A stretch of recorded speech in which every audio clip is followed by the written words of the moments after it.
Ladies and gentlemen, welcome to WrestleHorror.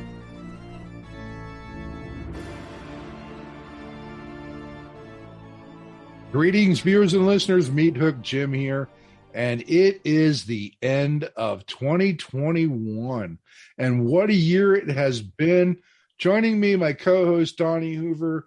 We are like two peas in a pod. You know, wrestling and horror, it's all what we talk about. Donnie, how was Christmas? Oh, it was good, except for getting tasered. I saw that video. Oh, yeah. No, it was fun. Like I said, we had a good Christmas. I got a lot of cool gifts. The family was all around, and they all enjoyed everything they got. And there, no holiday Christmas fighting of any sort, except me and my grandson. He got a little tired and cranky, so I had to rough him up a little bit. Give him the old hockey fight shirt, pull the shirt over his head. I didn't do that, but just piss him off more. It was a pretty good Christmas for me too. I don't expect much. I'm almost 57 years old. It's like, this is more for the kids and everything, but I appreciate every gift I get. And my daughter, I love her to death. She got me this Darth Vader. It's like a 3D. It's got a little base, and you put this plexiglass Darth Vader head into it, and it does different colors. And I wish I had it up here. I meant to bring it up here, but I didn't yet. And that just made my day. And she made me wait until Christmas to open it, and I did it. I opened it via FaceTime, and all right, it was just like, oh wow. I mean, it's like I looked at her and said, I love this. And then my son, who's out in Reno working for Tesla, he sent me 3 brand new Darth Vader t-shirts. Nice. Yeah. Including one that says Merry Sithmas, which I wore yesterday. Yeah. And then, I got a gift card from my dad. We bought an air fryer, and I told you off the air that I cooked a dinner tonight. I did it all with the air fryer. That steak and potatoes was all done with the air fryer. Nice. Yeah, and it came out. Oh my gosh, was it good? And if Chris doesn't want it, I will eat it. Yeah, we'll eat her half, huh? Right, a little spicy for her. I did a pastrami rub on the potatoes and the steaks. It was good. Nice. Sounds good. And then we used my dad's gift card to buy that, and we also got a Haunted Mansion game. Oh, cool. So we haven't played that yet, but I had to get over the COVID and everything, and back to normal. I'm going back to work tomorrow, and so we're probably going to sit down and play that sometime when we both have a day off. So no complaints. Christmas was great. I got to talk to friends, talk to my brother and my dad. I didn't get to see everybody because of COVID. Right. But, just being able to talk to them was good for me. Oh, yeah. Yep. As long as there's some kind of contact, huh? Yes, absolutely. And I got Christmas wishes from some old friends, and I couldn't ask for more. I don't ask for much, but right, I got more than I asked for, and I'm happy with that. So. Yep. Same here. Like I said, I'm more the giver than receiver. I like to give more than I like to get. So, I said, which I got a lot of cool stuff, but, like I said, everybody else, liked what they got, and everybody enjoyed everything. So, the hurricane was happy, and she asked me not to do the Chucky gag on her again this year. So we didn't do it this year. We teased her and was like, I don't know, we'll have to see. And she was like, well, if you do it, I'm not going to be scared this time. I'm just going to look at it. And I'm like, all right, we'll see. So no, we let her off the hook this year. Well, we didn't, we haven't given Shelby a present yet. And there's a reason for that. She wants to buy a car, and we're going to help her buy a car once she gets her driver's license, which her doctor, she being epileptic, she's got to have so many months of not being, of being seizure free. And the doctor has signed off on it. And I think on the 6th, she's got a driver's test. Nice. And then Chris and I are going to put some money into helping her purchase a car of her own. And she's absolutely happy with that. And I got to tell you, what she did for Chris this year was just amazing. Chris was very close to her granny when she was growing up, her mom's mother. Yeah. And Shelby on the sly asked for a picture of granny. And she had sent it off and had an oil painting made from that picture. And gave it to Chris on Christmas Day in a nice antique frame. It's a beautiful oil painting, and Chris was in tears of seeing this picture of Granny. So nice. That in itself to me was all the Christmas I could have asked for. All right. Didn't need much more than that, do you? And it was all my daughter's doing, which I'm really proud of her for doing that. Relatively speaking, she spent a lot compared to me, but I don't care. Right. I love what she gave me. Oh yeah. I don't care if it's $5 or $500. I hope she doesn't spend $500 on me, but right. She's a good kid. Still can't say much for the boyfriend, but I'll leave that alone. So, WrestleHorror. What a year we had, man. Yeah, absolutely. Like I said, last episode we did a year-end review and talked a lot mainly about all the stuff that got accomplished with New Ohio Wrestling and the Now Training Center and a little bit of Obet's Haunt talk, but we kind of never really touched on the things we did with WrestleHorror. We made a couple little mentions here and there, but WrestleHorror had a pretty good year too, and so that's what we're here to talk about today. So it's kind of a year in review part 2, I guess.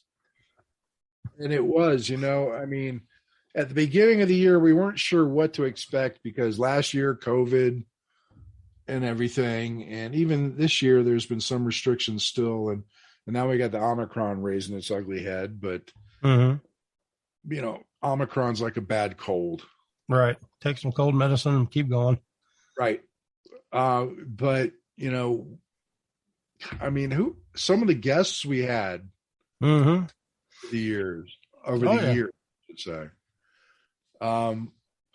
You got the list right there. Who were some of the people to talk to? Well, yeah, the first one we had in the year of 2021 was old Mad Max Morrison. Two X's, 2 R's, super important. Yes. Yeah. He's been on twice so far, and he's a great guest. A good talent. Has a music background and all that. So he was a lot of fun.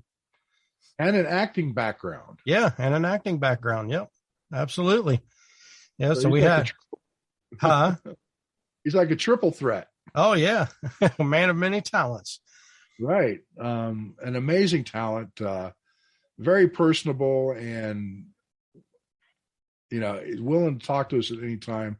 What a great talent he is. And, I just got a thing from him yesterday wanting me to like a new page of his. And I immediately did because, good guy. Yeah. Yep. And, another guest we had on the haunt side is Mako, and talked to him for a little while. And, he definitely, and is also a wrestling fan and currently training at FGW, if I'm not mistaken. Yep. And as a matter of fact, he probably will be a part of Mall again. There you go. Later. Yep. There you go. That'll be cool. So, yeah, like I said, he had some interesting stories and stuff as well. So, and he's an avid workout person. So, he was telling us a little bit about his training regimen and all that to get ready for start wrestling training, which I thought was smart. He understands and realizes that he's got to be in shape and ready to start training, especially with Cody. So, it was a good interview. And then, another thing, a big thing that happened to us, first we talked to Big Tom some more, and because he went and basically was the pioneer for the Ohio area for running events during COVID. And so he had to do all of the paperwork, all of the legal docs, get all the stuff ready, have everything, the 6 feet apart, all the COVID restrictions. So, we had a nice talk with Big Tom from War Wrestling about, the pandemic and running events there, because that's about that time is when it started opening up a little bit for us. Not only that, but we're walking rapidly up to Squared Circle Expo. Yeah, and that was right around the corner for sure, and that was a great experience. Absolutely. You know, the one thing we did learn is video. Right. Yep. That's where we kind of dropped the ball. That we did once. We won't do it again, I promise you. Oh, yeah. It's just a learning experience. Now we know. It was, you know, everybody's about video nowadays. And, you know, I bought a new camera and microphone, didn't bother to use it when I should have. But, you know, we talked to some amazing talent. Allison K, AK-47, Shark Boy, the headbangers. Right. And they're going to be back this year. Oh, yeah. Yep. I'm sure they'll remember you. I have no doubts about that. And we talked to Shauna Reed and the Boogeyman, and that is where I wish we had done video, because Boogeyman and Shauna Reed was video gold, and we didn't have it, and I'm so mad that we have a video for that. Yeah, we'll just have to set it up for next or this time coming around. try to set up something. Yeah, Boogeyman was really cool, and you know, he stayed in character. He was kayfabe all the way. Broke the character, never presented himself as anything other than Boogeyman, which I thought was really cool. Oh yeah. And then of course Shark Boy, which he was fun to talk to, and he's a local. He's in Dayton, Ohio here, not from us. Yeah. And then I got to meet Jake the Snake Roberts, which you know, that was on my bucket list, and it was funny because we went up and took a picture with him, me and Chris. And he goes, "No, wait, we got to take a second picture," where he said, "Okay, stick up your middle fingers." So, you know, wow, you know, that was so cool. We met some fans, and I think we mentioned this on the last show. We met some fans. Last Podcast Standing, I believe, is the name of it. Yep. Out of Louisiana, and they said, "Hey, you know, we listened to you guys, and we interviewed them and everything, and they appreciated what we did." So, you know, that, you know, kind of, you know, our reach is, you know, further than we thought. Right. Yeah. Getting out there. Yeah. Yeah. And, you know, we got to see other talent there. We saw Kane, and we saw Booker T was there, and Dr. Britt Baker, Ty Conti, Sammy Guevara, Darby Allin, Dustin Rhodes. Yep. My girl, then, Vicky Guerrero. Vicky Guerrero, yes, which got a shout out for her too. And again, I wish we'd had a camera. Right. Medusa, Alundra Blaze, which if you've been paying attention to our recent shows, she's on the front of the videos. She did. I sprung for a cameo to get her to say hi. So there you go. She said, "I met you at the expo," and she forgot it was a Squared Circle Expo, but that's okay. Yeah. We still anyway. Right. And you got some love from what's his name, Andrew Anderson. Yeah, got a little love tap, a little chest chop action. And then I had the opportunity to go out to the pool area and smoke some weed with Godfather. Yeah. But I turned it down because I was working. Right. I sat there and looked out the window and watched them. That's about as close as I got. And I did too, going, damn, I should be out there. Get some serious stories going. Right. Should have went out there with a recorder. Yeah, and hindsight's 2020. Yeah. He's around again next year. I'm going out there, damn it. Or hindsight's 420, however you want to look at it with him. Good one. I like that. And our positioning for the booth was incredible. Everybody had to walk by us to get into the convention. Yep. And we had all the belts out. We had the big WrestleHorror sign. So yeah, we definitely got the name out there that weekend for sure. Yeah, and this coming year we've got another belt to put out. Yep. And it looks awesome. It is our WrestleHorror belt, and yes, it is amazing. I am so pleased by it. Oh yeah. But that was Squared Circle, and I've got to give shout outs to Ed, Heather, and Adolfo for accomplishing so well. They put together an amazing show, and I can only imagine what 2022 is going to be like, because they've already announced some amazing talent coming up in April of 2022, including Matt Cardona, Chelsea Green, Brian Myers, the Good Brothers, Sammy Guevara, FTR, and that's just the beginning. Yeah, there's a lot more. It's going to be a good one. It is going to be phenomenal. It's going to be off the chain. It's going to be bigger than it was last year, especially if some of the restrictions are lifted. It's really going to be an amazing show, and we're already locked into a booth and everything. So, and we've already reserved our hotel rooms at the host hotel. So you never know who's going to be in the elevator with you.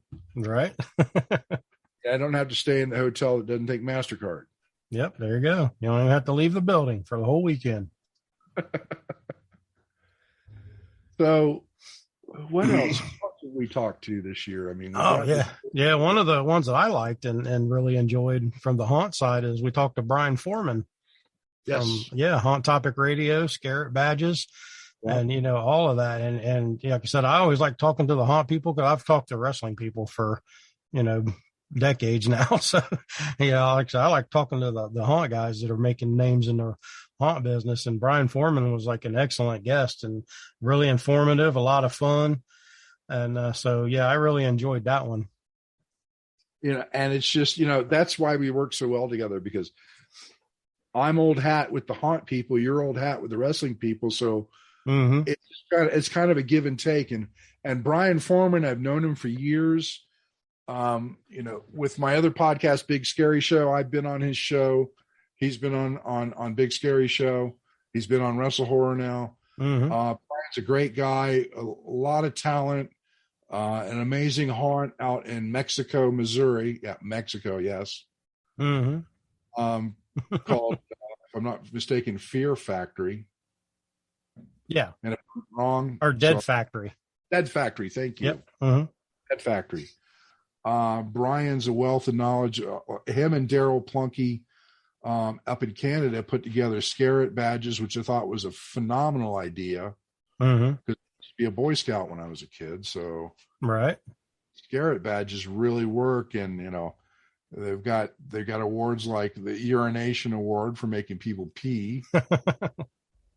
And they got the monster, some kind of monster award. But you'll have to check out their website to see everything they've got, and they keep coming out with new stuff every year. Oh yeah, it's very cool. I say another guest we had on that was a very good talk. It was Congo Kong. We had him on. Took him a couple tries to get on because of his schedule and everything, but we finally got him there. And he was a lot of fun to talk to. Oh, Kong, definitely. I mean, I met him first. He was doing a show at FGW. It was like late last year when I first met him, and he stayed in character, and he's trying to choke me and stuff, which was really cool. And I got the picture hanging somewhere in my home. All right. Says monsters do exist, but Kong, he's got a lot of knowledge in the business, and he's trained a lot of people, and he was a great talk. I mean, get to find a little bit more about the man behind the monster. Right. Yep. Yeah. So that was kind of interesting to peel back the curtain on that a little bit. Yeah. Yeah. Sometimes I don't like to peel back the curtain, because there are still a lot of people out there that, their marks and they still believe, damn it. and I wish it was still the way it used to be, where most of them believed. Yep. Because I go to FGW most Friday nights, and I listen to a lot of fans that absolutely 100% believe. Listen to them scream at the bad guys, and and they'll tell them to fuck off and right. Yes. And they're the good guys. And that's a lost art that I wish more people understood. Mm-hmm. Because in the same vein, I hear people sitting to the right of me going, "Oh, well, that wasn't a very good power bomb." Right. How do you know? Mm-hmm. But as long as people like Congo Kong can keep kayfabe alive, I'm all for it. Oh yeah. Yep. Absolutely. And we also had a little bit of promoters talks and stuff coming in. We one guy that I enjoyed meeting and getting to know a little bit was Eric Wayme. People know him as Oz from FM Loot, and FM Loot's out of Quebec, and he's one of the bigger wrestling promoters and promotions in that area, and he draws like hundreds of people for all of his events, and they put on some great events. And so it was fun to talk to him and stuff and get a little taste of the companies up north and how they run. Absolutely. Eric or Oz was great to talk to. Wealth of knowledge. And some of the talent he's used, we've actually had on the show. Mm-hmm. Previously, like Frankie the Mobster. Yeah. And Lufisto. Mm-hmm. Yep. Both French Canadians. So, and in, recently we found out that our friend Bob Evans, Brutal Bob Evans, has gone into a partnership with FM Loot. Yeah. Yep. He's a liaison for him, one of their trainers. And so he's been going up there pretty regular. So, I mean, that's just showing you that, we can work together. It doesn't always have to be opposition. Oh, yeah. Yep, absolutely.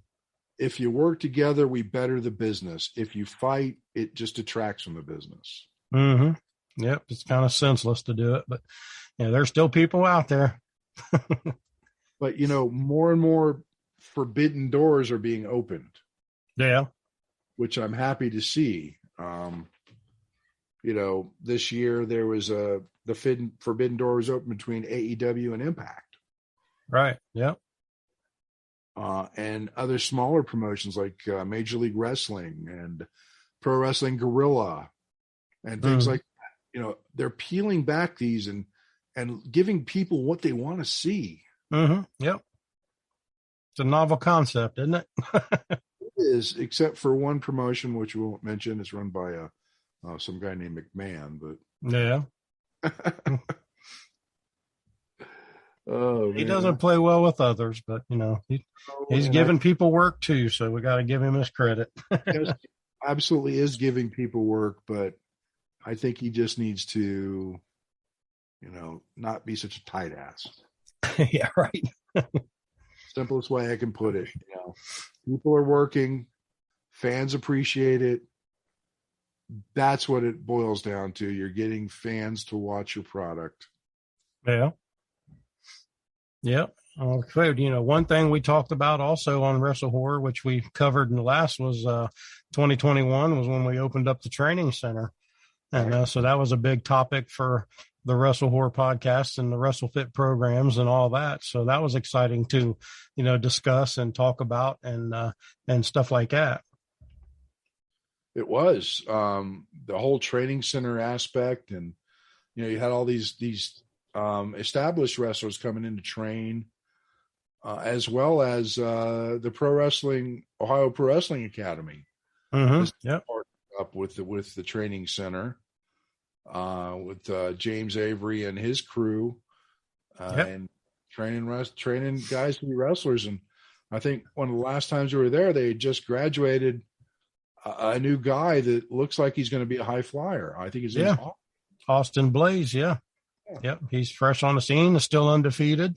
And and he's a good talent. And I see him going places here in the business. And he graduated quick. Mm-hmm. Yeah. It was like less than 6 months. It's probably 4 or 5 months and he was ready. Right. He still comes to class every 2 days a week. He still puts in the work, so you never stop learning, and that's a quality that we like to see from him. Yeah, you once you've made it to that point, you got to keep learning. You can't just think you know it all. And he's shown that he doesn't know it all and he wants to keep learning. So that's great. Yep. And I look forward to seeing that young man in shows in the future. Yeah, absolutely. Yeah, I say another thing we talked about on WrestleHorror, and was another feather in the WrestleHorror cap, which I was pretty excited about and I was really nervous about, was HauntCon. We did a virtual seminar for the HauntCon convention with the Wrestling with Your Character. It was great. It turned out great. I was really nervous. We got to introduce our WrestleHorror concept and stuff like that. And that was pretty exciting for me. Exciting for me too, and it was well received by our attendees. Mm-hmm. Yeah, which is great, and it gives us something to build on to keep doing the WrestleHorror concept, and maybe doing a set of training videos that we can publish for people to learn. Hello, I have a cat in front of me. We can learn. People can learn how to utilize the WrestleHorror concept in their haunts in a safe way, but give people more scare. Right. Yep. Let's try to get that heart rate up a little more. Yeah, and we went through it live, and then they recorded it. But I was excited about. We had the PowerPoint down, and the way we were showing people how they can do these things. It's just a little bit of pro wrestling magic to make you really question what you're seeing in a haunt. Mm-hmm. Right. Yep. And like I said, I was honored to do it, and it was a big feather in my hat for, because not a lot of people get to do seminars for HauntCon, so I was honored to do it. And like you said, it's something for us to grow on, and build that concept and get it more, more known and mainstream. Well, this was the second seminar I had done for HauntCon. Mm-hmm. I did a seminar for HauntCon back in 2012. Yep. With actor training, and then right after that, actually, I'd done 3 seminars, because right after my seminar was done, the person that was supposed to fill in and do the next seminar didn't show up. So they looked at me and said, "What can you do?" So I went out and grabbed some actors that I knew, and we did a queue line acting seminar in the same day. Mm-hmm. And I had Drew Badger, I had Tater. Yep. I had Jackie Apple, I had Jason McCullum, and myself. Mm-hmm. Spent an hour and a half teaching people about queue line acting.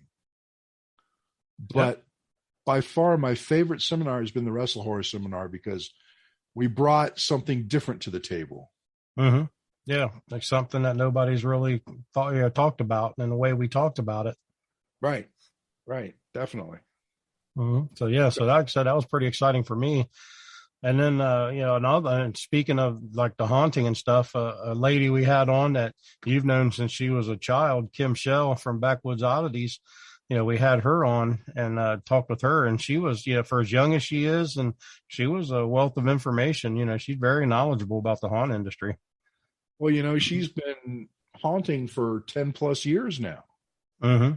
I mean, the first time I met Kim, and I went out to train Kim and her dad and her mom and the actors they had, she was 6.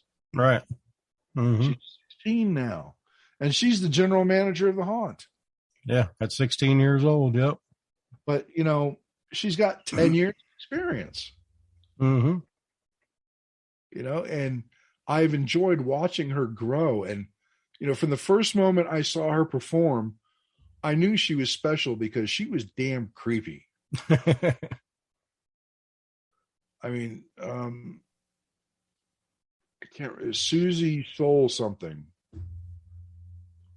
And she's probably going to kick me for not remembering this, but she was just,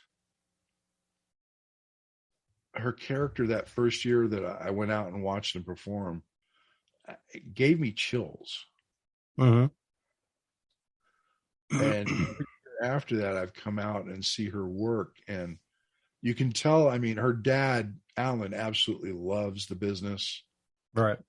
And he took a lot of what I taught them and put his own spin on it to keep it going. And Kim is just an amazing talent. And you know what? By the time she's 21, she's going to be a force to be reckoned with. Oh yeah, she is already, really. But yeah, give her some more years for sure. Yeah, and she's so young. I mean, I wish I could have been that young when I got into the business. Mm-hmm. You know, instead of being like, I was in my mid 40s when I started doing this. All right. Same here. Yep. I was in my 30s, 40s. Yep. I did it not professionally for years with Halloween, but I was in my mid 40s when I started doing it and making money. Right. So, you know, more power to her, Kim. All the best for you. You keep going far, and you do your dad proud, and you bring Backwoods Oddities up to the next level. There you go. Absolutely. Yeah. And another lady we had on was Lady Payne from Score on Air. She had she has her show there, In the Ring with Lady Payne. And, you know, it was a good talk with her about haunted houses and wrestling. And I've talked to her briefly, and we're going to meet, and her and her team may be coming to the Arnold with us and doing some broadcasting from the Arnold for us. Nice. Mm-hmm. Lady Payne was a great talent. I enjoyed talking to her, and that was we had some pretty good listening. Got some pretty good. What's the word I'm looking for? We got some good reception to the show. Yeah. Mm-hmm. Yeah. A lot of listeners came in on that. Yep. Right. So, you know, she's got her fan base and kind of melded it with our fan base. And hey, look at that. You know, we got. Mm-hmm. Funny how that works, huh? Yeah, and then we also had Paragon on, and you know, Mr. Big Drip Energy himself. You know, Paragon came on, and like I said, I've known Paragon since he started in the wrestling business, but I didn't realize his extensive knowledge of horror until that talk. And you know, yeah, he was definitely very knowledgeable about the horror and the wrestling side. So that was a fun interview. Yeah, the horror aspect really surprised me. You know, I mean, I didn't expect. I mean, most wrestlers know a little bit, but he had extensive knowledge about horror, and Mm-hmm. you know, that was cool. And not only that, but he was our first WrestleHorror champion. Yeah, yeah. Put the belt on him against Jake Ely. So yeah, sure did. And the goal tried to steal the WrestleHorror belt and had to straighten that out. All right. But you know, a Paragon. Surprising knowledge of horror films, and kind of put us on the spot a couple of times. Oh yeah. He threw some stuff out there for us, try to challenge us a little bit. Right. Absolutely. Yeah. And then another good talk we had just, you know, briefly after that was the daughter of 1,000 Maniacs, Shauna Reed. And we talked with her. We've had her on a couple times, but we talked to her about her being a member of the first Rhodes Pro Wrestling Academy and how that went for her. So that was a fun talk.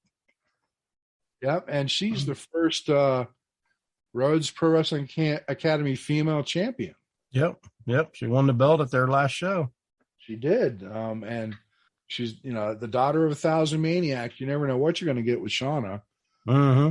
And just recently, actually yesterday, today being Sunday, at the Christmas show at FGW, I saw a couple of different personalities come out I hadn't seen before. Yeah. Yep. She's starting to evolve. She is. And she's such a great talent. Excuse me. But to watch her perform, these characters that came out yesterday, Roberta doesn't talk because of a throat injury because of Matt Taylor. Yeah. Can't remember the name of the other character, but she was in black tights and top with black eyes and just creepy as hell. Nice. So, you know, I can't wait to see what more she has coming up. And I think it'll be interesting this next show on Friday, the 31st at 10 p.m. bell time. Mm-hmm. There you go. This will be interesting, and I'm sure there's going to be some alcohol going on around there. I don't know. Oh yeah, a little taste or two, a little sippy sip. But, Shauna, we had to tease her about Boogeyman. Oh yeah, absolutely. That'll never die. That's an ongoing segment right there. Still wish, because we could play video if we had videoed it. It's like, right. but we will have video, I promise. Yep, there you go. Absolutely. We will not fail. That's another thing we did this year that I was really excited about, and we had him on as a guest a couple times now, is Brutal Bob Evans and the Hangs with Bob seminar. That went off, and I was all ears on that day. I was there, had my learning hat on, and had a pretty decent turnout, and he got in there and showed us some stuff, and yeah, that was a great experience. Absolutely, for me too, and it's funny because I went and introduced myself. He goes, "Damn, you're bigger than I thought." Right. But Bob he's a wealth of knowledge, and people need to sign up for his Hangs with Bob seminars whenever they can, because this man will help you get better. Oh yeah, absolutely. He's so personable outside of the ring, and he's a straight shooter too. If you're being an ass, he's going to let you know about it. Yep. Because I heard that during the seminar. It's like, oh yeah, and he does it out of love. You can get mean and stern, but it's done out of love to help you. He's wanting you to be better. Right, and that's all he wants. He wants to make you better, and you need to take advantage. Sign up for his virtual classes. I mean, the WrestleLife.com. Yeah. Yes. Yeah, absolutely. Bob Evans, he's hopefully we'll have him. Hopefully, maybe we can get him at the Arnold. I don't know. How's that going? Yeah. Well, we've talked about it. Yeah, because he was booked in Canada, but I guess those plans have changed. So there is talks. He may be joining us. We just got to see if we can work it out. Right. That would be great, because any young wrestlers out there, pay attention to this man. He knows what he's doing. In all aspects. Yep. He's been up and down the roads. He's done it all. He can help you with promos. He can help you with wrestling. He can help you sell yourself, but you got to have an open mind. Absolutely. Brutal Bob Evans. I love that guy. Oh yeah.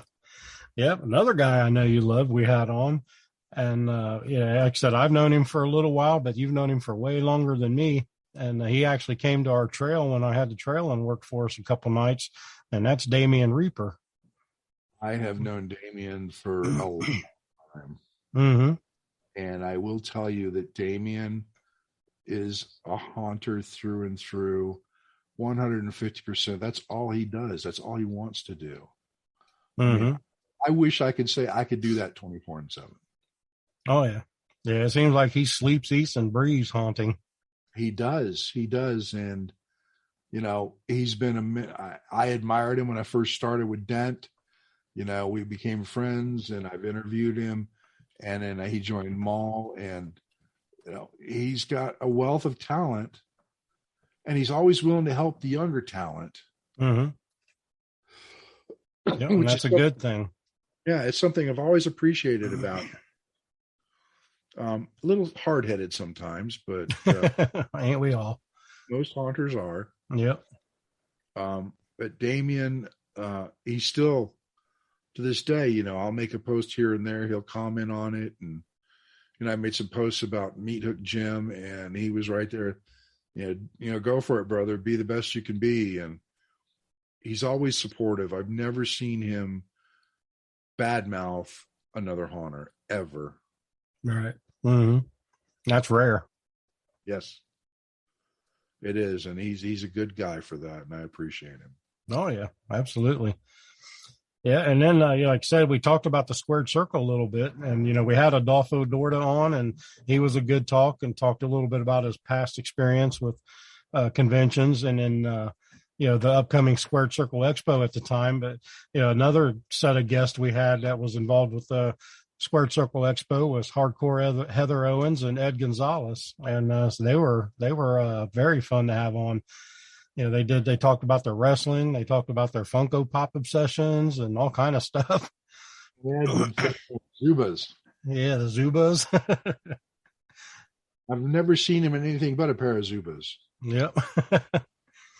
Oh yeah, but they were real fun to talk to and very knowledgeable. Both of them's been in the business for a while, and they've paid their dues and went up and down the roads, so they were a lot of fun.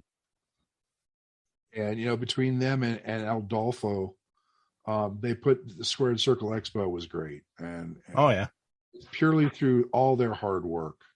Mm-hmm. So you guys should appreciate what they've done for the wrestling community, because I think Squared Circle is just going to keep growing as years go by.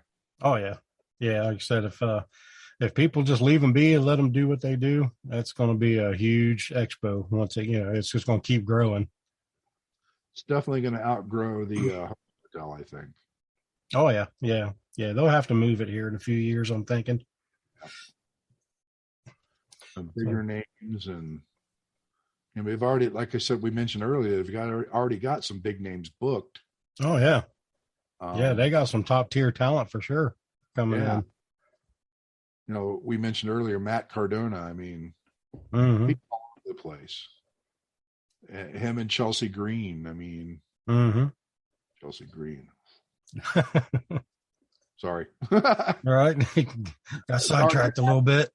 Sorry, Matt. No offense to you. I don't want you kicking my ass or anything, but right. That's just the tip of the iceberg. You have to go check out their website and their Facebook page to see all the amazing talent they've signed so far. And mm-hmm. they're way far from done. So keep watching. You never know who's going to show up next. Oh yeah. Yeah, I say, and another lady switching back to the haunt side that I really enjoyed talking to this year. And the reason I enjoyed it is because she's actually a haunted house owner, and you don't see too many of those around. I mean, there's more seem to be happening and popping up, but it was Jonna Summers with Banshee Manor Haunted House. And I'd never met her before, so it was really nice to talk to her and stuff. Well, Jonna, she started out years ago. She was a fan of the Big Scary Show, and she was just doing a home haunt. Mm-hmm. And then, eventually she made the plunge. She took the plunge, and Banshee Manor is taking off. And, she's really put a lot of work into this. And she's such a sweetheart. And over all the years from being a fan to, she's now an integral part of the Big Scary Show as well, joining us on the roundtables. Mm-hmm. So, I have nothing bad to say about Jonna. I love her work, and I love what she does for the show. And I enjoyed having her on the show talking about her haunt, because she understands the trials and tribulations of a haunt owner, because she is a haunt owner. Yep, absolutely. So, yeah, she was a pleasure to talk to, like I said. Another one that was fun to talk to is another good buddy of yours, and that's Bloodso T. Clown. And, he was an interesting talk. Bloodso T. Clown. Let me tell you about Brett. Brett is an amazing talent, and I use that term a lot, but I mean it. I've known Brett almost as long as I've known Damien, and he's very intense when he does his. He kind of focuses on one character, being Bloodso, mm-hmm. but that character is so intense, he loses himself. Right. I mean, when we were out at Indy Scream Park, he scared a girl so bad that she went catatonic, and I had to get him away from her because they kept coming after her, because he was so into the character that I had to pull him away from it just to want to kill her. I mean, people have died from fright, and I didn't want that to happen. All right. Yeah, absolutely. But she did get carted away in an ambulance, and I've got a picture of him in front of that ambulance with his arms to the sky going, yes. And her friends going, oh my God, he killed her. All right. And not only that, but last year or year before last, I shot a short film with him called The Hanging Joke. Mm-hmm. And he was very intense in that as well. He was the antagonist. I was a protagonist in this film, and it kind of showed the beginnings of Blood's OT Clown. Mm-hmm. And it was shot in black and white, but it was fun to shoot. It's maybe 8-9 minutes long. Yeah. I'm turning to my right, and I'm seeing the CD of it right here. There you go. And Brett, there's a lot of people I've seen intensity with, but his intensity goes to the next level. Well, with that being said, yeah, that's Donnie Hoover, mm-hmm. the WrestleHorror podcast. Happy New Year, everybody. And we'll see you next year. Yep. See you guys.